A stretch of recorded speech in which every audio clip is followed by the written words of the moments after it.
War does not always begin with explosions. Sometimes it begins with silence. In modern warfare, the most powerful weapon is not a missile, not a tank, and not even an army. It is the moment when the enemy realizes their weapons will never fire. For decades, the United States has invested not only in firepower, but in systems that decide whether a war can even start. Before the first shot is fired, before the first missile is launched, the battlefield is already being shaped. Radar systems, communication networks, command chains, and decision-making structures are tested long before the public ever hears the word war. When these systems fail, armies do not move, missiles do not launch, and commanders hesitate. This is not science fiction, and it is not conspiracy. It is modern military doctrine, a doctrine where dominance is achieved by controlling information, not territory. Naval fleets gathering near strategic waters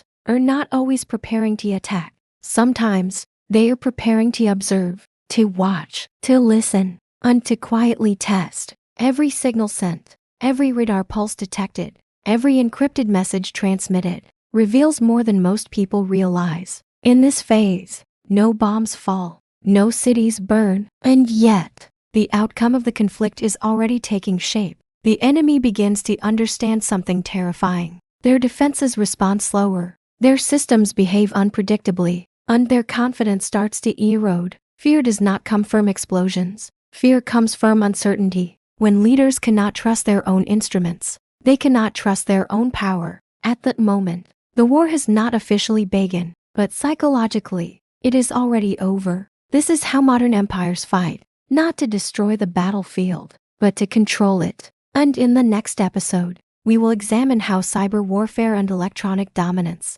can neutralize a nation without a single shot being fired.